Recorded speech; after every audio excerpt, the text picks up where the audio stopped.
Hello and welcome to Bend the Knee, a Song of Ice and Fire podcast. I am Sir Matt, the Bud Knight. And I am Sir Jimmy of House Nuts. Welcome to Follow Up Friday, Season 2, House of the Dragon, Episode number 3. This one was fun to go over. We just went off about a whole bunch of spoiler stuff. Me and Matt did, and it was a lot of fun. We just recorded a big Patreon, man, about some like the deep, heavy spoiler stuff because there was a lot. And I felt bad. I just quite literally said this to you because we record these back to back, like 30 seconds ago, right? Is that I felt bad on the main feed because it was so spoiler territory that like this last week's episode that I was like, man, I don't even know how to talk about that. So I'm very glad we got to do that and get that going. But we do have some Ravens this week, Jimmy. Yeah, we do. And let me tell you, this episode is strange in many ways because we knew it was building. It's the final episode before everything really hits the fan in episode 4, which, by the way, some people are saying is unparalleled in the Game of Thrones show. Like, very interested to see how it is because even some of the critics that are praising it had critiques about the early episodes, but they're saying that this one's where it really cashes in. So very excited about that, of course. But this is an episode that was a bit polarizing for many reasons. The main thing I see, and I don't, I told you I didn't care so much for the last scene, but I told you also, I said everyone's just going to say it's season 8 all over again because they don't. It's just like a buzzword for people. It's like a cliche for people to say. And it's like in Star Wars. It's like in Star Wars. As soon as people don't like anything anymore, I mean, well. No, I don't want to go down that road, but like, just it's woke. Yep, it's woke. It's brain. Right. Honestly, it's brain dead criticism, and I might catch heat for that, but I really do feel that way because like no one ever really elaborates on it. It was not season 8 levels bad. And I got called out in one of the comments. Lauren, who I know, she's nice, but she's like, Jimmy, you're struggling. You're upset about suspending your disbelief in a fantasy show, and I'm like, you know what?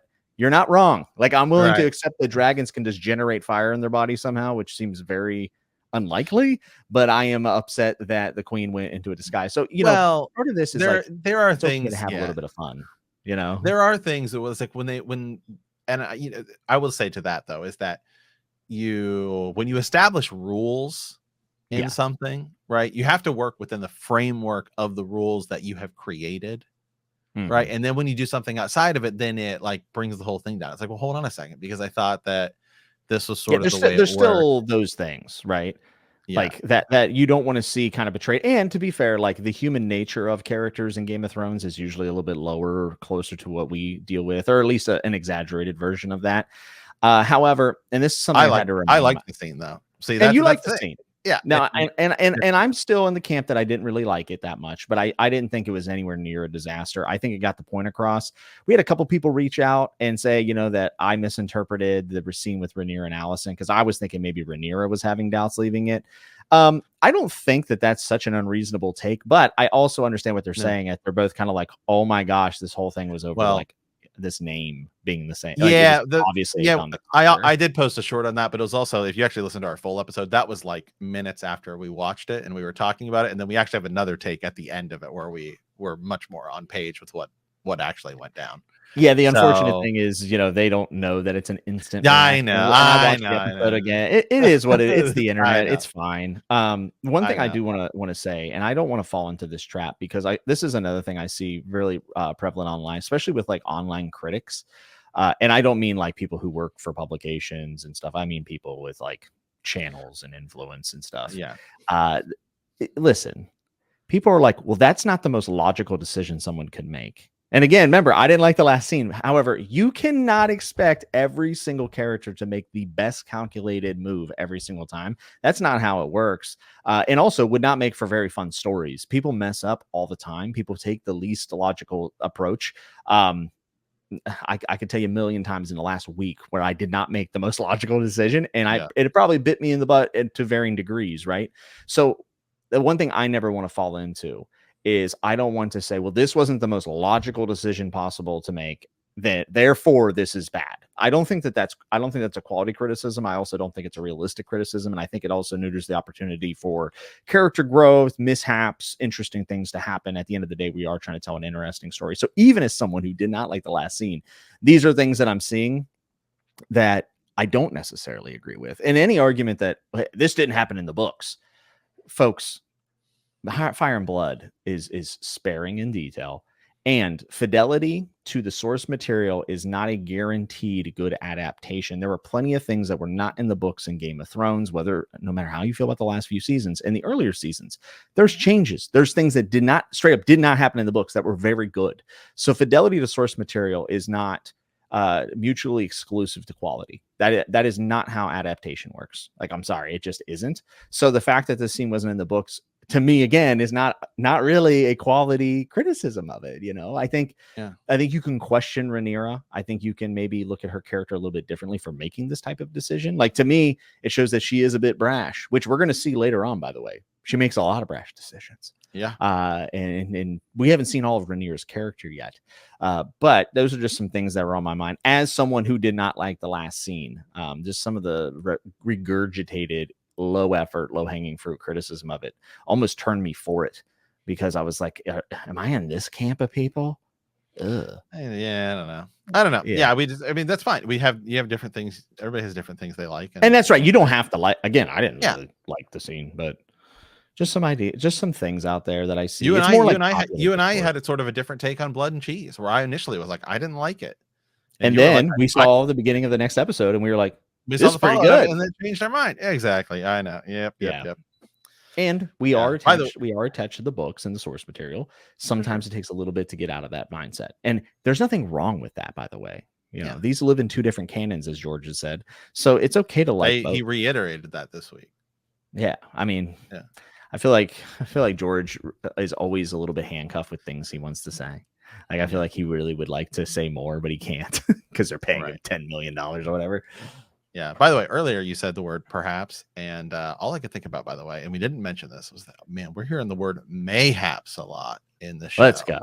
They never really said in Game of Thrones, but in the books, it's one of those like trigger words, right? Like George uses it in the books, the word mayhaps, as like it's almost like anytime you see the word mayhaps, it's really like somebody's about to deceive somebody, or it's just one of the George has code words inside of Game of Thrones, which is and the Song of Ice and Fire, which is one of the reasons, right, that people really go so deep into the books. Like anytime there's the color code, right, when you see things, that code should tell you something, right? Like, green means mysticism, and it's a whole big deal. But the word mayhaps is usually tied with like deception. So that's something to keep in mind. We've just been hearing it more. So, hey, With that, by the way, we've got some Ravens. Let's dive into these today. So this one came to us actually on Friday of last week, and so it's episode 2 thing. But this is from Sir Ronnie the Black Faithful. Okay, so he's got his side pick here. So he said, "Love the show, long time listener. Was great to hear Sir Ezra again. Something I've not heard you guys mention is the fact that in episode 2, so go back a little bit, both Aegon and Rhaenyra get told that they weren't chosen for the right reason to be heirs by Viserys. I heard you guys mention, when we talked about Otto in that conversation with Aegon, he says, but Daemon also tells Rhaenyra the same thing in their argument. I thought that was powerful." And yeah, that is a theme that has actually been continuing, and we see it a little bit more in this week's episode 2 as well, is how they honestly showcase Rhaenyra and Aegon and like the council around them, right? And we've mentioned this, how it's like, you have Rhaenyra's council being like, you need to be more aggressive. We saw that again this week. And then Aegon's council being like, you need to be less aggressive, right? We saw that again this week too. But we also saw a little bit, Rhaenyra did get a little more aggressive this week, right? Where she's like, at least I'm going to start making some moves. She goes and talks to Mysaria. She knows that the next move is action, and I think she was trying to do literally everything to avoid it, even though her counsel is like, she honestly, if she wanted to be a tyrant, it's the time to do it, because her counsel's for it. They're like, let's go. Yeah. But it sort of felt like she wasn't making any moves. Like she was like, let's just stand fast on everything. Whereas now we're actually seeing her make some moves. All right, I'm going to send my kids away because war could come here. Like she's moving in that direction. And Aegon, she's being realistic. Yeah. Yeah, and Aegon puts on the armor, right? Okay, I'm going to have to go out there, and then he sort of does get a little scared and thinks, maybe I should be a little more hesitant instead of jumping out there and fighting. So they've been playing with that week to week, and it is something interesting to watch. And they were each told like that they weren't chosen for the right reasons. Yeah, right? And then that was a huge piece at the end of this where Rhaenyra was like, it actually sort of flipped on its head, right? Right? Is like, no, Aegon was chosen because Viserys was mad and talking about Aegon the Conqueror, which, by the way, also well, dang it, I should have mentioned that in Follow Up Friday.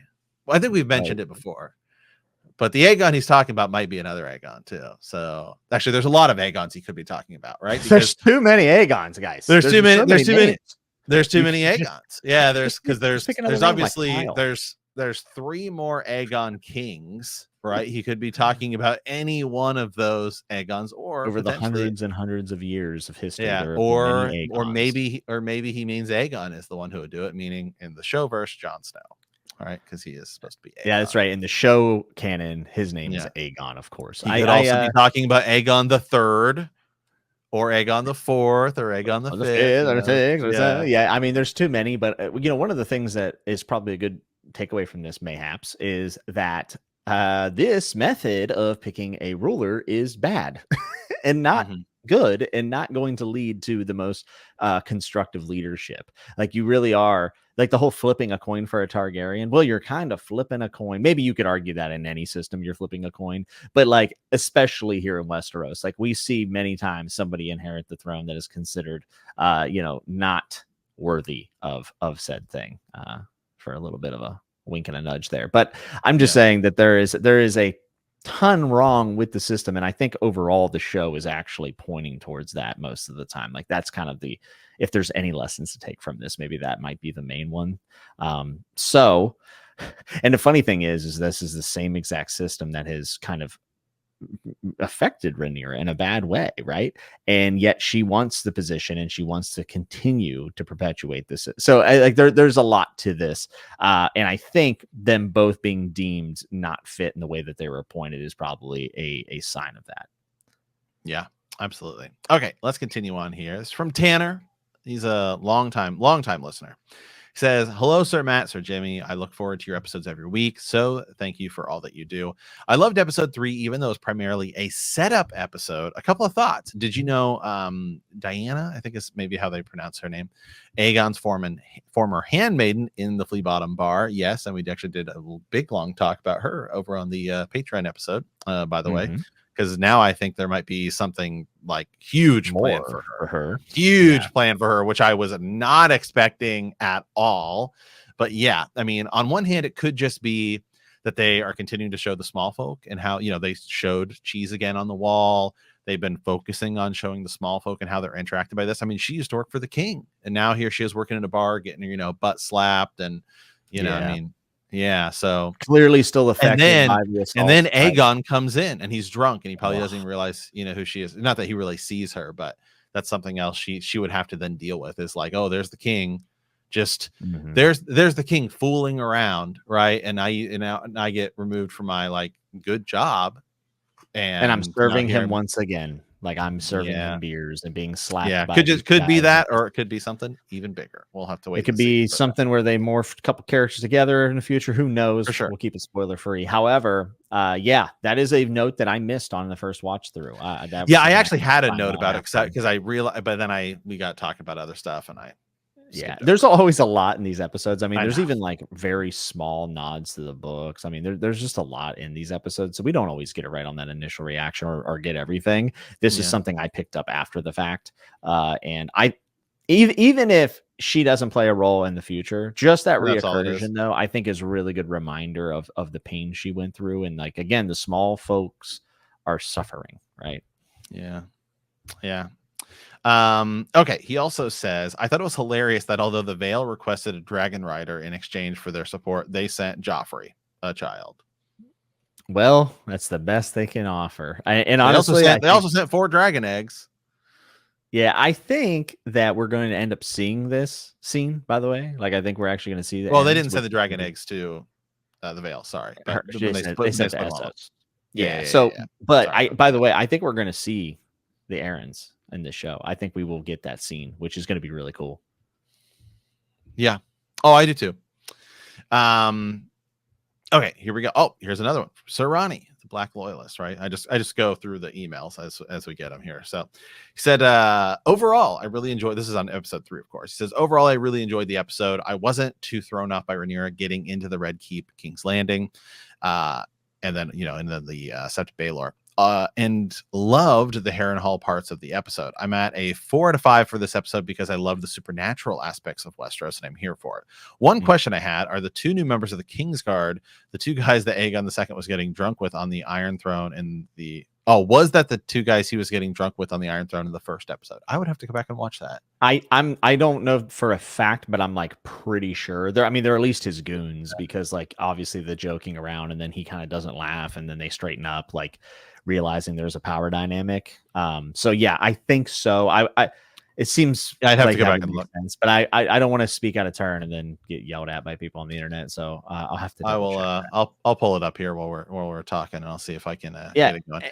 And talk about ratings while you're looking that up. We can talk about the poll. We had you guys rate this on our community tab on YouTube for episode 3.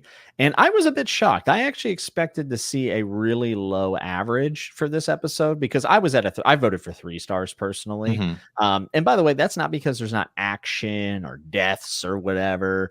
It's just because the last scene didn't necessarily land with me until the last scene. It was actually probably my favorite episode. Though 2 would be hard to top. But either way, this one ended up. But it's still 41%. Highly. Oh no, it's low. That's what I'm saying. It's actually high. Yeah. I'm kind of shocked. Now there is a larger denomination or distribution for 3 stars. It's 15%, whereas the last episode only had 7. But 4-star at 38%. But most people went with a 5-star at 41. So it seems like the bulk of people are between a 4 and 5-star, even though a lot of the comments were back and forth. Which, by the way, people, be nice to each other on the internet. Like there's no bonus points for being mean to one another. I just don't understand. Maybe I'm getting old, Matt. I don't know. I see people calling each other terrible names. I'm getting old. That's for sure. I know that. It was my birthday. I just got even older. Jeez. Yes. Happy birthday, by the way. Hey, thanks, man. I went from my mid 30s, which was 35 to 36. So, now I'm officially in my late. Is that still mid 30s or is that late 30s? I think you get one more year and then you're in your late 30s. But yeah, hey, I'm pulling up blood cheese here. Let me see. People who love the episode and hate the episode, but just discuss it kindly. Like I'm not saying you have to love everybody, but my goodness, some of this was heated, and there is a tendency for people who comment to be the negative ones usually. So then people, respond or whatever. We encourage everyone to give their opinions. I think those guys are, by the way. I think they are. It is the guys. It's hard. Okay. It's hard to tell actually because it's a very dark lit scene and they don't give like a great shot on their face. But I actually am, and just sort of looking at it right here, do believe those are the same people. I think that's what I thought, but I didn't want to speak out of turn because I get enough stuff wrong, anyways. Yeah. But yeah, I was actually kind of shocked that the 5-star was the highest. I definitely expected this to be more of a distribution between 4 and 3. But and obviously this is anecdotal, right? This is totally anecdotal compared to the larger.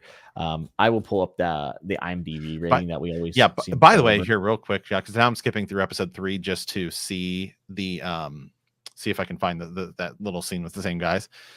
Great cinematography here, and something we totally just missed of this very quick camera cut when they're showing the Cargills being buried and they're dumping dirt on their face.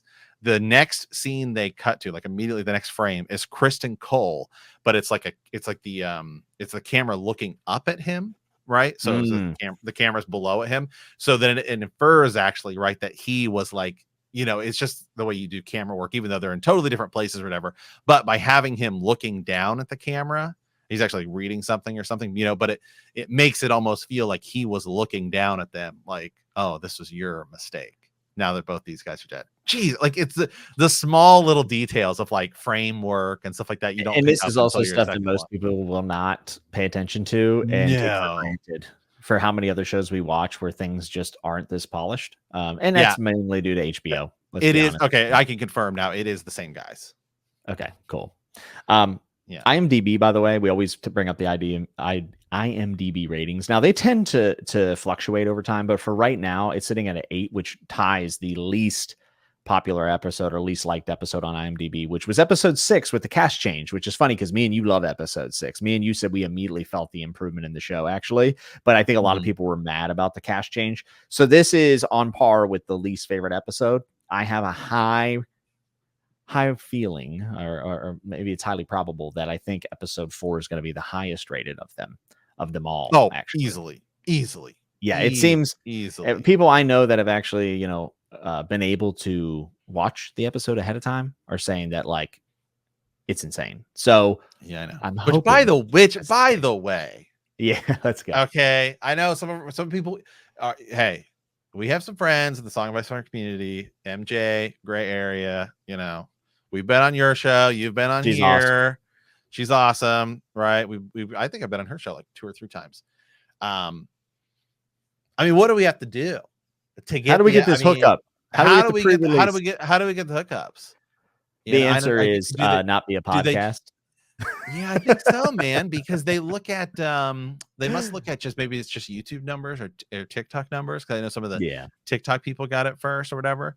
But I mean, we're top 20 book podcast in the world. We just want an opportunity, maybe even just. What more do we have to do? It's us in History of Westeros. I'm sure he got it first. Yeah, I'm sure he did. And by the way, good for those. We're not saying that. Yeah, absolutely. We're just saying, can we be in the cool kids club? I mean, what more do we have to do? Any Christmas? I'm a Warner Brothers shareholder. Come on now. I mean, I own a piece of the company. Come on. Why can't I get the episodes? You went out on a limb to make such a bad investment in Warner Brothers. Terrible. Just have it. Awful. Actually, it was an AT&T. I invested in AT&T, and then AT&T spun it out, and I've just held. Yeah, it's just cratered. I'm still holding. Hold the bag. Diamond hands, baby. Oh my goodness. No, that's too funny. But what we're saying is our friend MJ, who we usually are very concurrent with, actually, she was talking about a lot of Daemon spoiler stuff over there that we've also talked about this week. So that was really cool. But she is saying that this episode is like unmatched. And I saw a critic say Battle of the Bastards is not a good comparison. And I'm like, okay, let's pump the brakes a little bit. Like, that episode has so much emotion behind it. But what I'm trying to say is I think this dip, into an 8 out of 10, which is still good, great rating, but being one of the lowest, if not the lowest rated episode on IMDb, I imagine we're going to see a huge spike in that next episode. And that's because, unfortunately, people do not like to wait. They want action. I've said this before. This is my pretentious side speaking, but I believe we can tell people who started watching in like season 6 and 7, because season 1 of Game of Thrones, there is so much dialogue and very little. They cut the battle out of book 1. There's actually a graph that shows what's interesting though is that there's a graph, if you were to line them up, it would do like the total inverse thing, which is the dialogue of Game of Thrones goes down each season, but the ratings and viewership goes up. And that is appealing to the masses, right? Remember when D&D said we're trying to appeal to basketball players and soccer moms or something like that? What was that? Wasn't that what they said? Yeah. They said we don't care about the fantastical. So there's trade-offs, and this is a hit show. So if you like fireworks and action intensity, I think next week will be the one for you. But I know me and Matt very much appreciate some of the slower episodes. So I think that this episode, for doing its job, did it greatly. And sometimes you need episodes to do this. Like, someone's got to take that fall, which I talked about in the instant reaction. So I'm happy with it. I was just very shocked at our audience actually coming out and saying, hey, most of us think this is a 5-star episode, which is cool. Yeah. So. All right. Yeah. Let's dive into the YouTube comments here, by the way. This is from Joseph Cochran saying Daemon's Dark Souls dungeon crawl was pure ASMR. It was, and I loved it. That's the top rated comment, by the way. So continuing, another guy here, Chilled Kiwi says, I thought Aemon's coin was the one he picked up from the floor, because that blood swept off the coins off the table and missed one. It reminds him of the Yes. fact that they tried to kill him. This is something that I wasn't sure about, and you were correct. I ended up doing some Googling and searching around, and I believe that this is correct. It's to remind him that he was the one that was supposed to die. Because remember, he finds it under the table after Blood and Right. Cheese, and I just thought maybe it would match the one Something. something else. Yeah. But yeah, this is correct. I had it wrong. Yeah, there's another comment underneath that one that says, and reminds him of how much he hatefully adores his uncle Daemon. He is slighted over and over by his brother, just like Daemon and his brother, which is actually a good Tons of thing parallels here. between those two characters. It's from Brad saying, I really hated the miscommunication, but in season 1 with Alicent at Viserys' deathbed, but I loved this ending because I think it's interpretive that Alicent knows she's wrong. She's a character who suppresses her guilt and has to live with it. I personally thought it would have cheapened her character for her to be acting in this world all because of a miscommunication. So now I think now that it sort of it shows her demise even more, right? Because now she knows, like, it was this whole deal. And while there is that,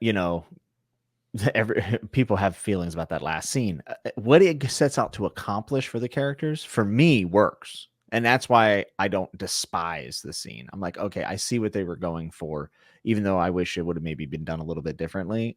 The point of the scene got across. For sure.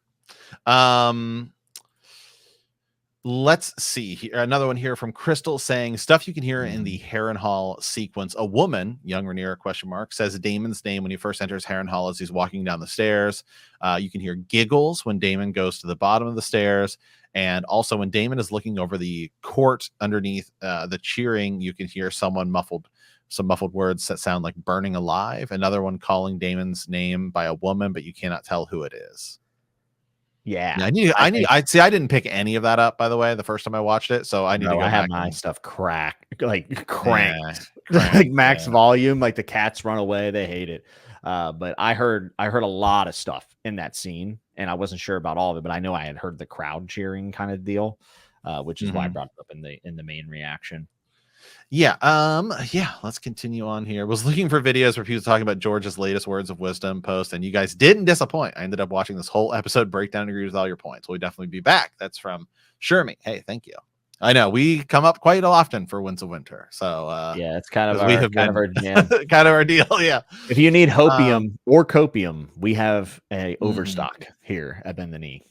Yeah, let's see here. Okay, this is from Alexis saying, this episode was insane. The Harrenhal sequence is top 5 Westeros scenes ever. 5 out of 5.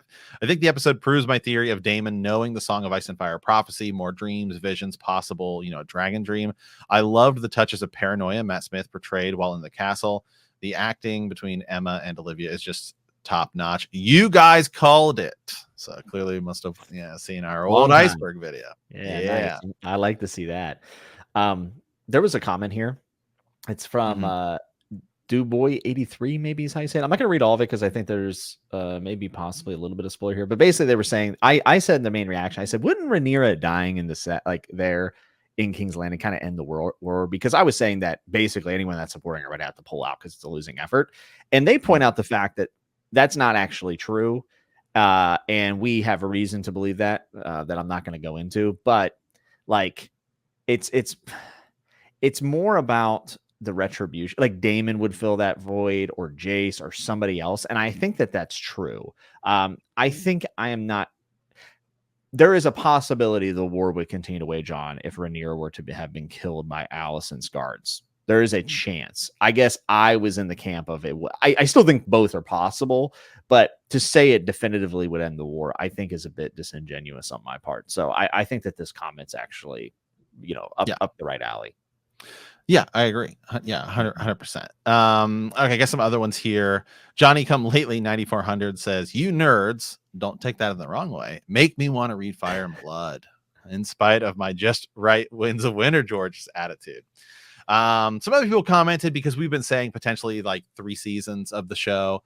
Yes, we need to correct ourselves on this one. Yeah, I guess I have to go back and look. Is there anywhere George specifically says it will be 4 seasons? there's a variety interview. There's also a point where Condell and George were Okay. talking about where they literally, like, when they were getting in for season 3, they were also planning season 4. It is like pretty much all but confirmed. Okay, yeah, but it's not. It's okay, yeah. Yeah, I mean, I'm not saying that we, they could but change their mind. you and I have also said I don't think there's no way you could, like, because initially we were like, there's no way you could do like 5 seasons. We said like No, 3 to it 4, used to and I be, believe we've also yeah. used the verbiage 3 to 4. Yes, 3 to 4. I I think, think I what think happened was, even 4 might still be kind of stretching it. I think there's a lot of stuff that they're gonna have to work through with. Remember how many characters there are. Like they're gonna have to Yeah, give the fallout of each of those things. But the thing is, and I saw somebody else say this, and I this is still kind kind of of where think it I'm should at. only be. I still kind of think it should only be 3 seasons at least, but I'm okay. I'm okay with 4 because that means they're probably gonna take their time, which I don't hate. And they need I it. do Well, go ahead. Yeah. Well, I do think this. I think next season will probably be 8 episodes. We have There we no go. confirmation. How many There's no way you could. I don't think there's any way you would want to do 10 episodes for season 3 and then have like another 10 episodes for season 4, because I then think you're you get like 8 and 6. you're That's my prediction. yeah. I Yeah, think that would work. I think 8 yeah. and 6. But it could be 8 and 8. I like one thing that maybe me and you will do, and maybe we'll do I this think in the 8. spoiler I feed, think 8 and is 6. Honestly, I is think like 7 and 5. you and I tried to like write out like how many season episodes, but like we didn't know everything they were gonna do. This is like way back, right? Like There's right way before. yeah, but that's We need to they've literally added sit a down lot with of the stuff. events and try to think about how they pace the show thus far, and then go from there. So that's something that we'll try again after this season in the spoiler feed. We'll try to figure out exactly how many episodes we're thinking here. Like, Yeah. is it 14 left, or is it 16, or is it 10? Right. Yeah, Like, we'll because figure it out. they've added a bunch of stuff which needs its own place to grow. Yes, and Yes, characters have been but yes, if way I more fleshed out. yeah, but yeah, at least yeah, officially it's sort of like 3 to 4 seasons was the Yeah. verbiage And they it used. So that's feels what I'm like doing. 4 seasons at this point. I'd be shocked if it's not 4 seasons at this point, which is kind of honestly kind of cool because that means we're going to I be still getting feel like like, that might be. I feel like that might still be a little too much. dude, there's a lot of stuff coming. Like someone had commented and said, I think you guys are forgetting, like I think you guys are thinking a battle's going to happen in the season that's not going to happen. And I think they're right, especially because George said they cut a battle from this season to start season 3 with, or at least be in season Yeah. 3. I think we're maybe potentially losing losing the idea that there's going to be a Fallout episode for each of these things. So like Yeah. there's gonna be a lot of reactions, you know what I mean, and then setting up for the next thing. So I think it could, and I wouldn't be surprised if season 4 was a more condensed season. So Yeah. Because the showrunners cut Maelor, Aegon doesn't realize Aemond right now is his heir. say that again. Say it again. So because the show does not have Maelor, the other son, right now, Aegon only has one child, Right. which is his daughter. Yeah, which is So right now, the heir to the Iron Throne is Aemond. That is true. And you know what? I'm wondering if we're going to see another child born, possibly. I'm very, very curious if they're going to put in the next brother. I've seen people speculate that might be. I'm not sure what they're going to do with that. Oh, by the way, last week, by the way, like Lisa, I did misspeak and say that Jaehaerys is the kid that gets killed. I was like, oh no, that's the kid who lives in Blood and Cheese. I had it backwards. I was wrong. Dude, it happens. I know. Sometimes you misspeak, and then you just get crucified online. People so you make guys you don't feel know real what bad. sorry. Yeah. Anyway, we were talking about the fact that they got rid of the choice was the whole. Yeah, maybe they should be making a little bit of a bigger deal about the heir situation. I think that's a possible. I think I think they will. I think it'll be. They have to, especially because now they're. Yeah. Well, they're all running into battle. It's like, a lot of people could drop like flies here. So like, we probably need a better succession plan. We don't want to be in the same spot Viserys was in, right? Yeah. Like we want to know. So that should be something they focus on by the end of the season, I would hope. Yeah. Here we go. Here's a few other comments here. Somebody will say, well, here's somebody who's from Tyler, who's probably never going to watch our channel again. Who says, you lost your argument in the first 2 minutes. This is like over the whole review where you said the Sept of Baelor is not inside the Red Keep. It was literally like, obviously Jimmy was meaning to say like King's Landing. Yeah, like she's like the fact that she's walking around King's Landing. I misspoke, and therefore I know nothing. See, it happens to us. I know. I'm It's great. just glad I it's not love cut it. and dry. Thank goodness. I know, dude. Well, if you, That's if, Ryan what I love is Condell. if you go back and look at our season 8, I bring this up. You go back and look at our season 8 reviews on iTunes. There's Oh boy. literally comments that go back and forth where somebody's like, "You guys," because a lot of people hated it, season 8, and Yeah. some people are like, "You Yeah. guys are too favorable of season 8, like 1 star, like you guys like it too much." Then literally the next review is like, "You got like." You guys guys are so negative. You guys are so Yeah. negative about season 8. Like 1 star, it's like, well, which Being is in the it, middle man? on things is never a fun time on the I know. internet, to be honest. But one thing I wanted to say is Ryan Condell was talking about Aegon's armor because like Valyrian armor suits really aren't popular because they cost so much money. It's not practical, right? Right. And he was talking about Aegon or whatever, and why he had the newer Aegon where the armor, and he said that Aegon came from Valyria, which is not true. He was born on Dragonstone, and people are like, he doesn't know the lore. Like people are ripping him apart. And I'm like, he probably misspoke. Like Right. he probably just misspoke. George has misspoke multiple times because if you go and you look in the histories, there are times, and it goes back and forth as to whether Aegon the Conqueror's crown is made of Valyrian steel or iron. It is said different. It is said it is different, made of different materials multiple times throughout different sources. Yeah, and if I also, just for funsies, I just asked AI, Google's AI, where was Aegon the Conqueror born? Just to see. It says Valyria. so I'm just saying there's misinformation everywhere, but he was born on Dragonstone.